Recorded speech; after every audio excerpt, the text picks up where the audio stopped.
Motherfuckers, how are you? Look what came in the mail today. It's a big day. Hopefully, I put enough layers of green tape over that. I think so. It's a big day today. Just checked the mailbox and pulled this out of it and came downstairs to do a live unbagging of what I believe is the next issue of Canon from our friend. What's his name again? Colin. That's right, Colin. Um,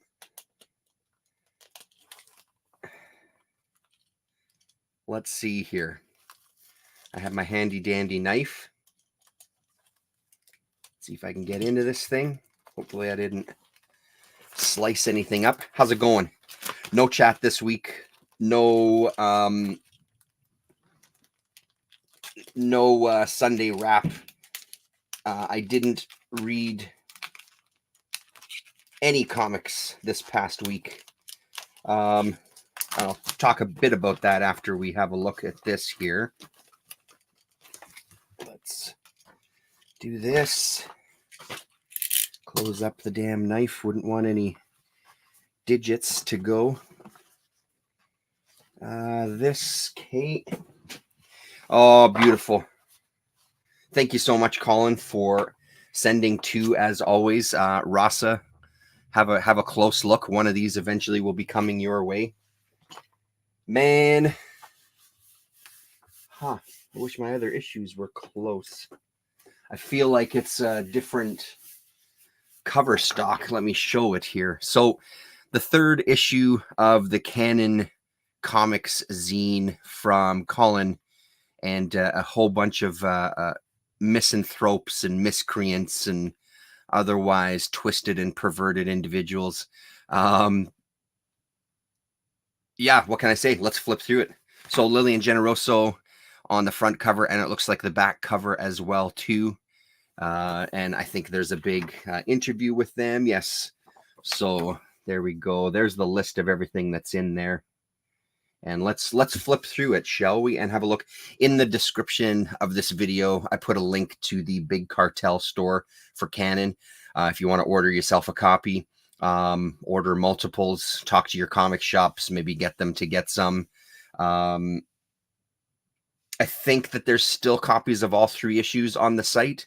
I don't know that 100%, so if I'm wrong, I apologize. Let's see, do I still got that open? Yeah, it looks like Canon 1, 2, and 3 are all still available. He's got a combo pack where you can get issues number 1 and 2 for $15. They're $10 a piece plus shipping. So it appears that, let's click on that. Yeah, it says add to cart, so it should be there. Number 1 as well. So it looks like all three issues are still available on the Canon zine. And like I said, just look in the description. Lefty Blues, happy Monday to you too, man. Nice to see you. So we'll have a flip through this. This is the first time, obviously, I'm flipping through it. I know roughly who's in it, but yeah, no, it does feel different. I saw Colin posted something on his loading the Canon. Oh no, actually it wasn't him. Who was it? Was it Ray, maybe? On Instagram had posted going through this, just a little clip, and was commenting on the paper quality. So there's your list of people that are making an appearance this issue, myself included, but we'll get that to a second. Oh, mailbag mysteries. What follows are reviews of comics that generous creators have been kind enough to send into Canon HQ. We are open to reading any comic that is sent to us, regardless of genre, style, or format. We cannot guarantee that every comic will receive a glowing review, but we will acknowledge it, and we will most likely won't be rude about it. If you want your comic to reviewed by us, please send it along with any relevant information, or payola. Make checks out to T Fuller, courtesy of Canada, for payola. That's awesome. That's great. He had an opening for it, a little gathering at the Fantagraphics bookshop, I think. Not this Saturday that just passed, but a week ago. The Saturday previous, I think it was anyway. and that looked like a pretty cool event there. I'm glad to see him getting out there and getting some exposure. Okay, so just some reviews of comics off the top. That's pretty cool, including your friend and mine, PP Poo Poo. Yeah, sweet. Yeah, it looks. I mean, it always looks sharp. I should do a big shout out to Alex as well too. Is it Ackland? I apologize if I've just butchered. Alex Eklund. I think does the layouts. Is that correct? I'm pretty sure. I want to make sure that I give credit, but I'm just not seeing that 100%. I'm 99% positive that that is the case, and he's been doing an amazing job throughout this. So it's really cool to see them kind of come to 3 issues and continue to see the journey. I'm very excited about this, and honestly proud of Colin and company to kind of have the patience to put all this together. Oh, look, there I am. So lucky me, I was fortunate enough to interview Matt Howarth through email. Again, a big shout out to Matt for taking the time for me. I do appreciate it. So that's exciting. Damien was asking me if I had hand lettered it. This time around, I did not, because it was an interview. This is the very first time I've ever interviewed somebody for a magazine, for like an article rather. So I didn't have my shit together when it came to putting images out, but they've done a fantastic job of finding some images there as well. Oh yeah, sweet. And then a little backup. I'm glad that made it. I wasn't sure if that was going to make it or not. Because I'm right on top of things, I was probably the last person to submit his stuff. And I submitted kind of just a page of some recommendations, my kind of 5 good places to start with anything Howarth, and a brief little write-up about them. So that's amazing. Little Van History by Robert Boyd.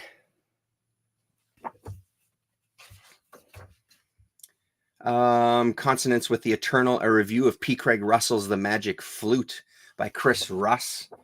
That's very cool. That looks great. Man, it's just a beefy offering here, like every single one. Here we go. So interview with Lily through Fierro and Generoso Fierro, conducted by Colin Blanchett himself. Excellent. That's very, very cool. Very curious to see what they have to say. I did meet them briefly when I went to visit Ryan Carey for his Insert Name Comics Fest last year. We had a bit of a chance to talk, and that was before I'd read any of their work. So if I would have read some of their work before then, I probably would have had a better idea of kind of questions to ask them, because I am curious about a whole bunch of things when it comes to their work. So this will be exciting to read. A nice beefy one there. Sweet, man.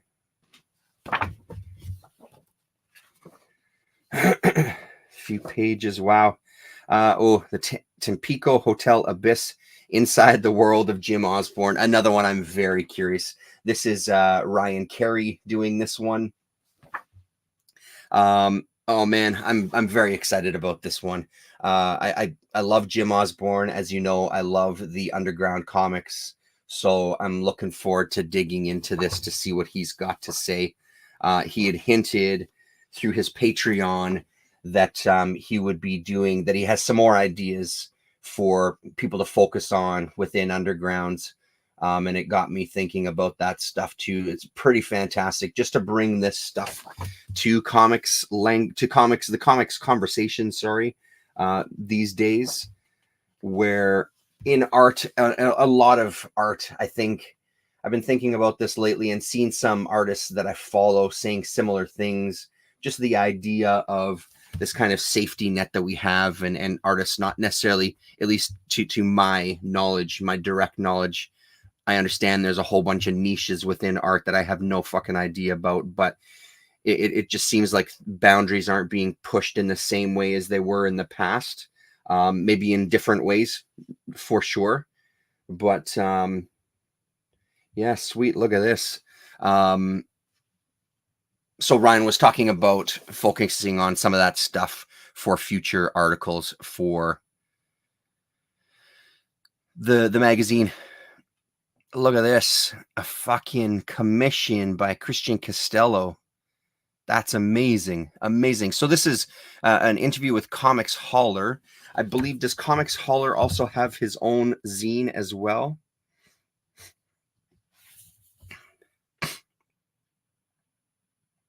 Da, da, da.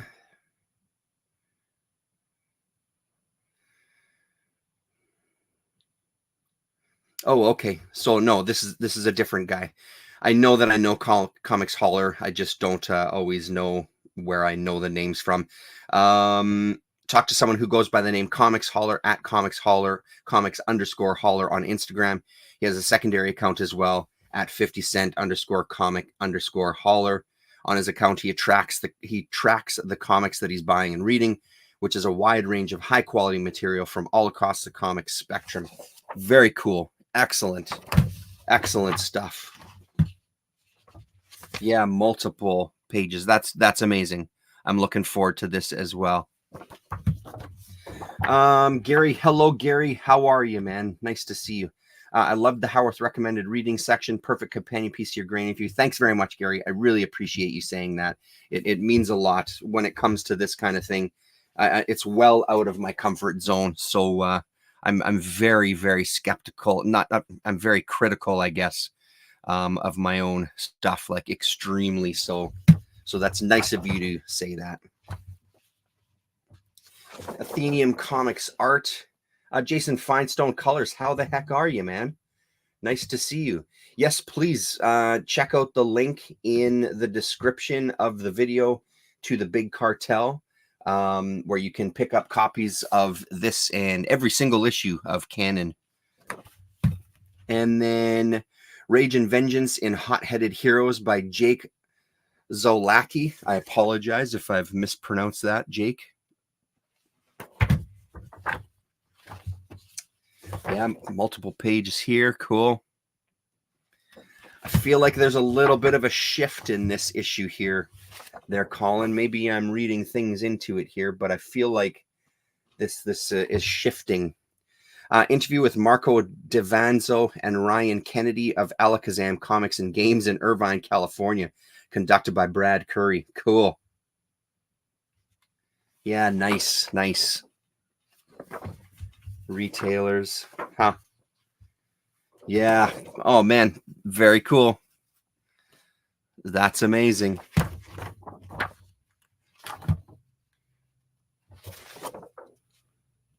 There you go. Some nice photos as well, too. Dispatches from the World of Comics by Ray Carcasis. And then Reflections on West Coast Comic Conventions in 2023 by Alex Eklund. There you go.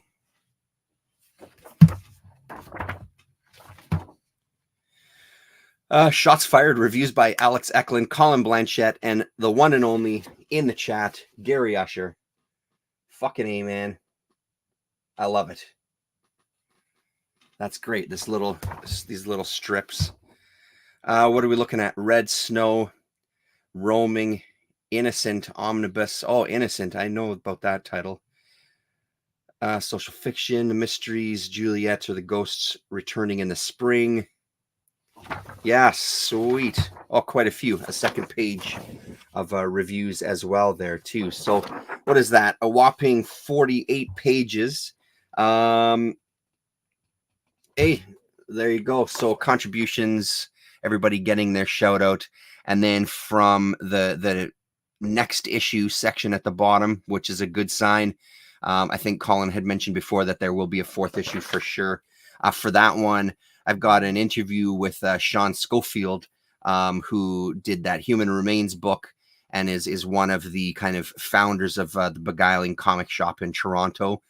So I have that recording, so that'll appear in the next issue, which I'm excited to contribute as well. It looks incredible. I love it. Yeah, go and support it. Go and support Colin. I think this is a lot of people. I've said it before, but a lot of people have come and gone. from our little kind of corner of comics YouTube, and some of them have had a lot of claims about doing some various things, and it's pretty rare that something actually comes to fruition, let alone something as professional looking as this. So it's really great to have someone putting stuff together and yeah, putting out a quality piece of reading. Very much looking forward to it. That's going to be on my reading list probably this afternoon. So during the week, I didn't read anything comics wise. I have, however, been getting back into the tome itself, Dune. I'm about halfway through, a little more than halfway through. The back of this one has a couple of appendices and a glossary of terms and a bunch of other write-ups. So I think it's around the 470, what is it? Yeah, 474 pages. So I had started reading this years ago, made it about, I don't know, 180, 175 pages into it. And I just found it really, really dense and very, very difficult to follow. So my interest kind of got lower and lower. But now that we've had Dune Part 1 and then Dune Part 2 come out most recently, my wife and I went to see it. And my mind was blown. I thought it was incredible. I really liked Part 1. I think Part 2 amps it up even more for myself personally. I find the story incredibly intriguing. I find the visuals unfucking believable. The Harkonnen scene with what it was at the infrared cameras to give this a really unique look it's an amazing scene. There's a lot of beautiful shots in this movie, and I love kind of I love the story itself too.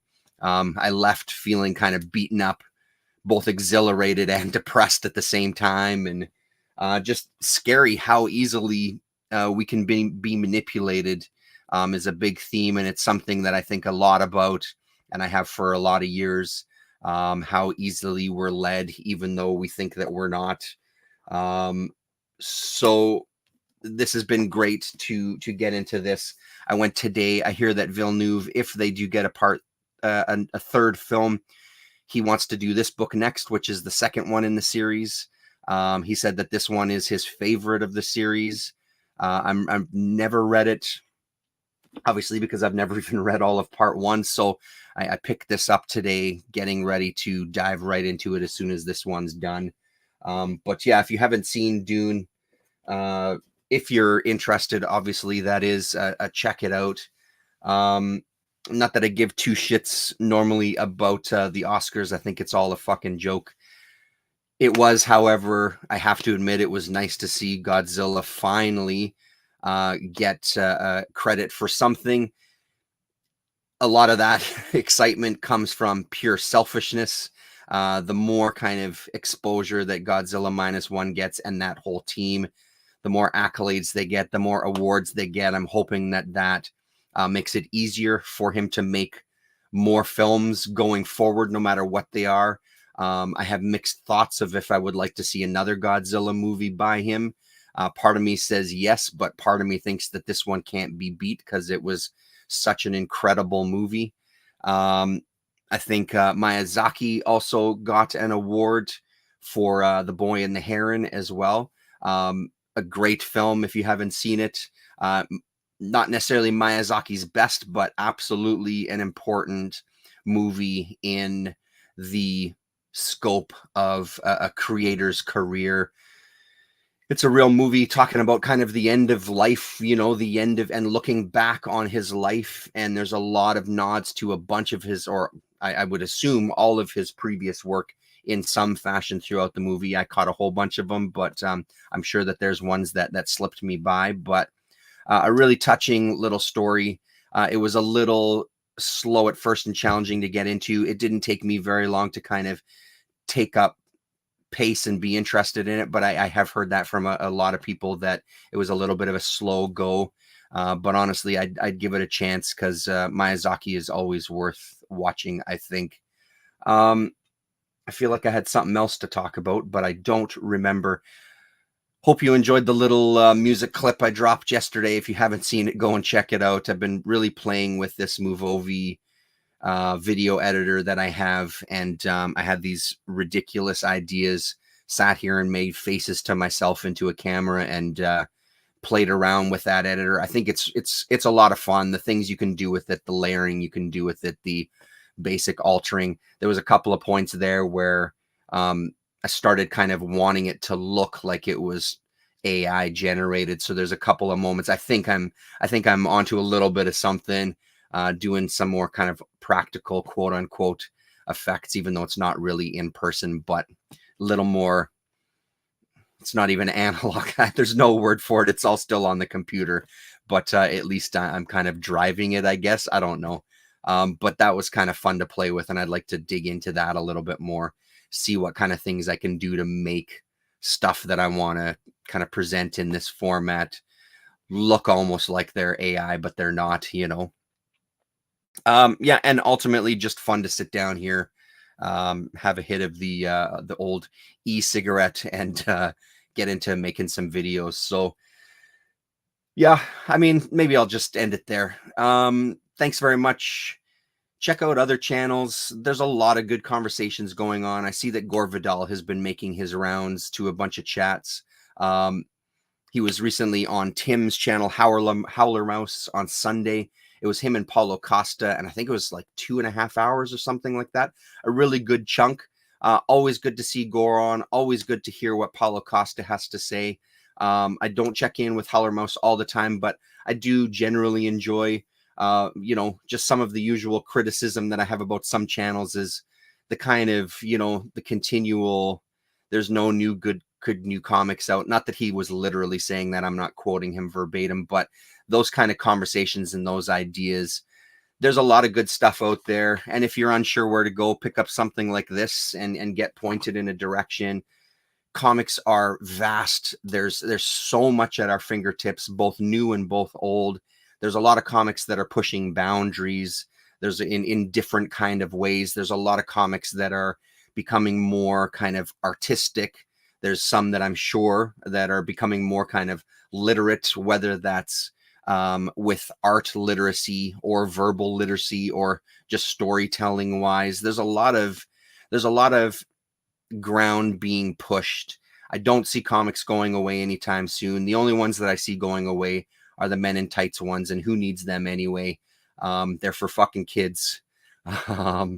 So it's one of those kind of conversations, right? Like this whole idea of an art form dying that just ultimately is just, I mean, everything has its time for sure.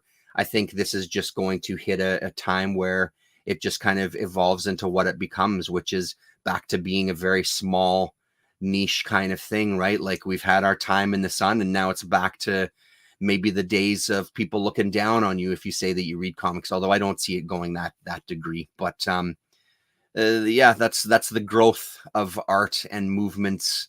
Not everything you like is going to be in fashion.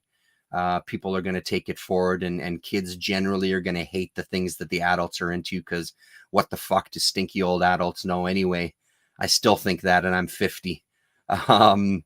We need to push forward as a group, as humanity, and if that's changing the art or changing the music or changing the movies, so be it. Change it. I'm ready for it. Bring it on. Yeah. All that to say is go and watch some of those channels. Go and listen to guys like Gore Vidal and Paulo Costa. They were having some conversations about authors and stuff that were completely over my head, but I still thoroughly enjoyed listening to them. I love hearing those guys talk. I love hearing people talk about things that they love. And Gore Vidal is a kind of a master at talking about things that he loves.